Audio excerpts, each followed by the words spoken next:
ich habe es am Anfang nie verstanden. Und dann irgendwann erklärte sie mir, ja, weißt du, die Leute in der Nachbarschaft reden. Meine Eltern sind diejenigen, die das dann quasi zu hören kriegen. Mein Vater muss sich auch regelmäßig anhören, warum ich mit 36 immer noch arbeiten muss.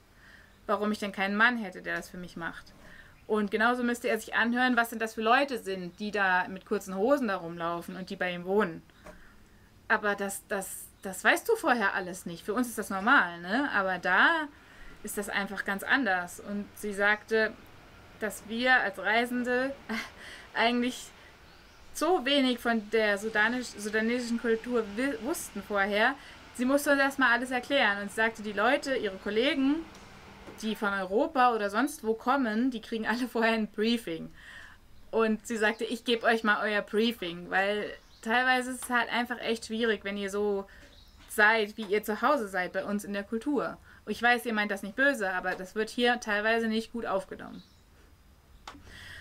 Und dann sind wir mit der Hatun und der Hamza, also ihrer kleinen Schwester, und deren Tochter, der Mila, nach Port Sudan gefahren mit einem Taxifahrer. Quasi nochmal Urlaub gemacht. Und das war auch der Wahnsinn, weil die Hatun ist 36, die Hamza ist 30 und in ihrem kompletten Leben waren die noch nie in Port Sudan.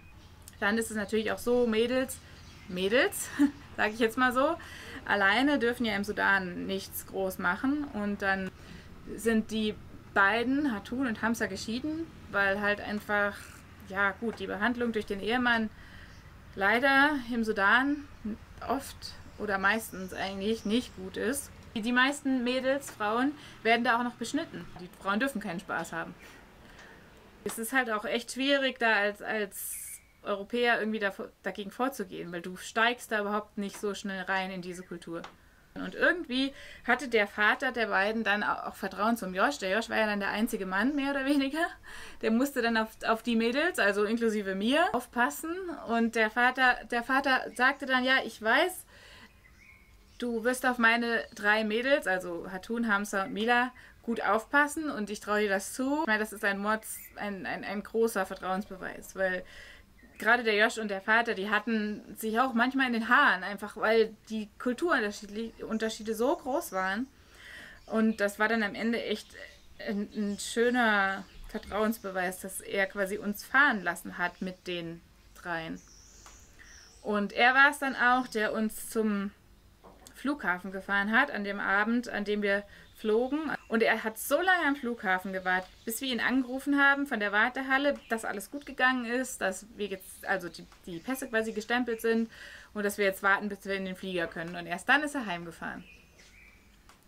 Und das sind halt einfach so Kleinigkeiten, die sind so süß. Wir waren einfach ein Teil der Familie.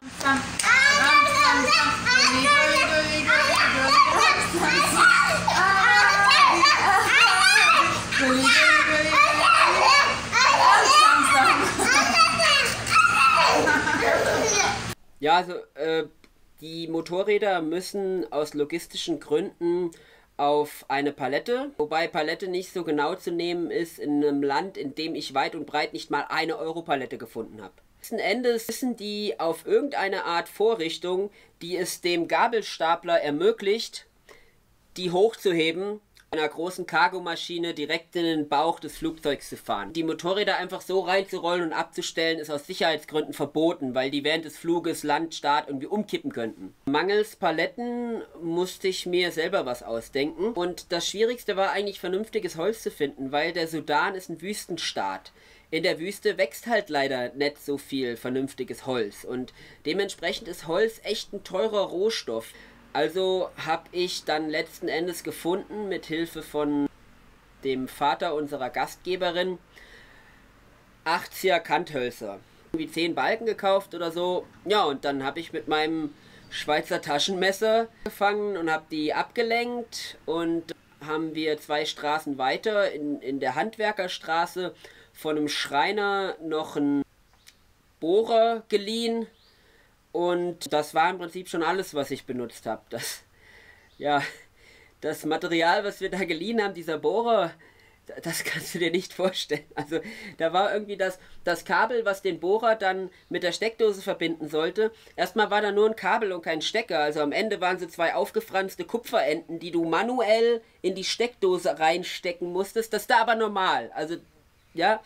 Und dann war aber dieses Kabel aus bestimmt 5 anderen alten Kabeln zusammengedrillt, damit das lang genug ist. Also das sah aus wie so ein bunter Mix aus wie so ein Elektrobaukasten. Aber ich habe das reingesteckt, das Ding funktionierte. Schwierig ist natürlich in einem Land, in dem oder in einer Stadt, in der nur 8 Stunden am Tag im Schnitt Strom zur Verfügung steht, dieses Ding zu bauen. Weil es gab keinen zuverlässigen Plan, wann Strom da ist und wann nicht. Das heißt, du baust alles auf, legst alles zurecht, bohrst die ersten 2 Löcher, und das war's dann. Du weißt nicht, wann der Strom wiederkommt. Ob in einer Stunde oder in einem Tag. Also das war schon... Der Vorteil ist natürlich, wir als Reisende und auch die Sudanesen als Volk haben Zeit. Naja, die brauchst du da auch einfach. Wenn du da irgendeinen Zeitplan im Kopf hast und das fertig kriegen willst, naja, da hast du verloren. Hat, glaube ich, 4 oder 5 Tage gebraucht, bis diese Konstruktion fertig war. Aber wir haben das einkalkuliert, Gott sei Dank.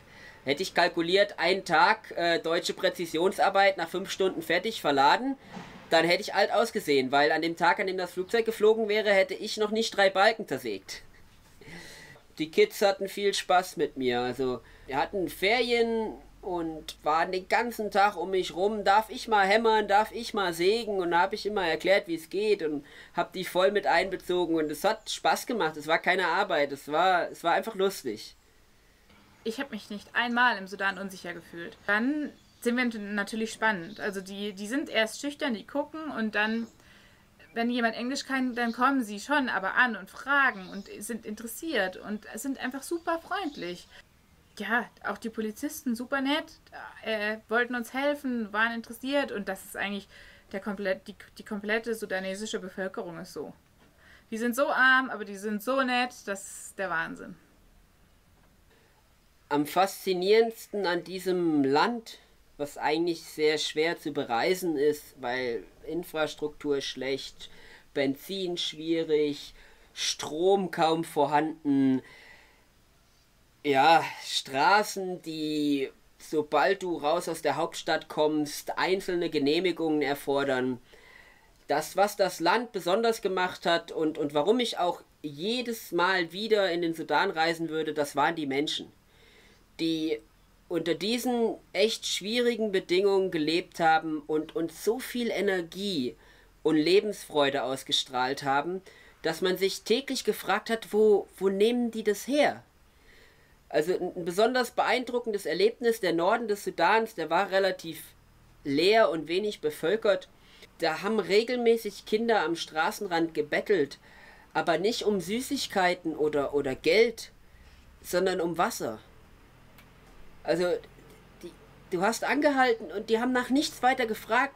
Die hatten eine Wasserflasche, halber Liter Volumen. Und die haben sich gefreut, wenn du diese Flasche von deinem Kanister aufgefüllt hast. Und dann fährst du weiter und hast hunderte von Kilometern lang nur Leere und genug Zeit zu denken. Und das musst du erstmal verarbeiten. Dass es wirklich auf dieser Welt noch Menschen gibt, die um sowas Grundlegendes wie Wasser betteln müssen. Und das zeigt, wie ärmlich viele Gegenden des Sudans sind. Aber umgekehrt, dann weiter im Süden, wo mehr Menschen unterwegs waren, wo auch eine gewisse grundlegende Landwirtschaft betrieben werden konnte, da hast du morgens gesehen, wir sind oft früh losgefahren, weil es war halt sehr heiß dort, wie die Leute um 6:30 in der Dämmerung, wo die Sonne gerade aufgegangen ist, zu Fuß auf den Weg ihrer kilometerweit entfernten Felder gegangen sind. Oft Frauen, weil die Frauen, die tragen das Land. Also die Frauen arbeiten dort wirklich hart. Und die laufen dann morgens um 6:30 da auf ihre Felder und arbeiten mit krummem Rücken bei 40, 45 Grad im Schatten, wobei da, wo die arbeiten, ist kein Schatten, mit einer kleinen Hake, deren Stiel schon 3-mal durchgebrochen ist und pflügen da das Feld um, bis die Sonne abends wieder untergeht. Und dann so, ich sag mal, wenn die knapp über dem Horizont steht, dann gehen die Holz sammeln Und das, was da noch irgendwie übrig ist in den Büschen, das kratzen die zusammen, das laden die sich auf die Köpfe und dann laufen die wieder 4, 5 Kilometer nach einem fast 12 Stunden Arbeitstag in der prallen Hitze. Am Straßenrand laufen die dann wieder zurück in ihre Dörfer. Und ganz ehrlich, wenn ich so lange, so hart gearbeitet hätte, jeden Tag, ich hätte keine Energie mehr, auch nur den Kopf zu heben. Ich glaube, ich bin schon ein sehr motivierter Mensch, der die Freundlichkeit ganz zum Schluss über Bord wirft. Da eben, wo das Leben wirklich knallhart ist, da fährst du mit deinem Moped am Straßenrand, mit deinem Motorrad, was so viel wert ist wie ich sag mal, mit dem Geld könnten diese Frauen ihre gesamte Familie, 5, 6 Kinder, ihren Ehemann und weiß ich was nicht alles, wahrscheinlich über Jahrzehnte ernähren. Das fährst du da durch die Gegend. Und da ist kein Neid und keine Missgunst und kein, oh, guck dir den an, ey, der hat was, der kann sich gehen lassen. Gar nichts. Die nehmen die Hand von ihren Hölzern, die eine, die verfügbar ist, die lächeln dich an, als würde die Sonne gerade aufgehen und winken dir freudig zu. Da musste ich weinen unterm Helm, also das ist unbegreiflich und das ist es, was den Sudan so besonders macht. Also die Menschen sind unglaublich, da könnte sich jeder eine Scheibe abschneiden.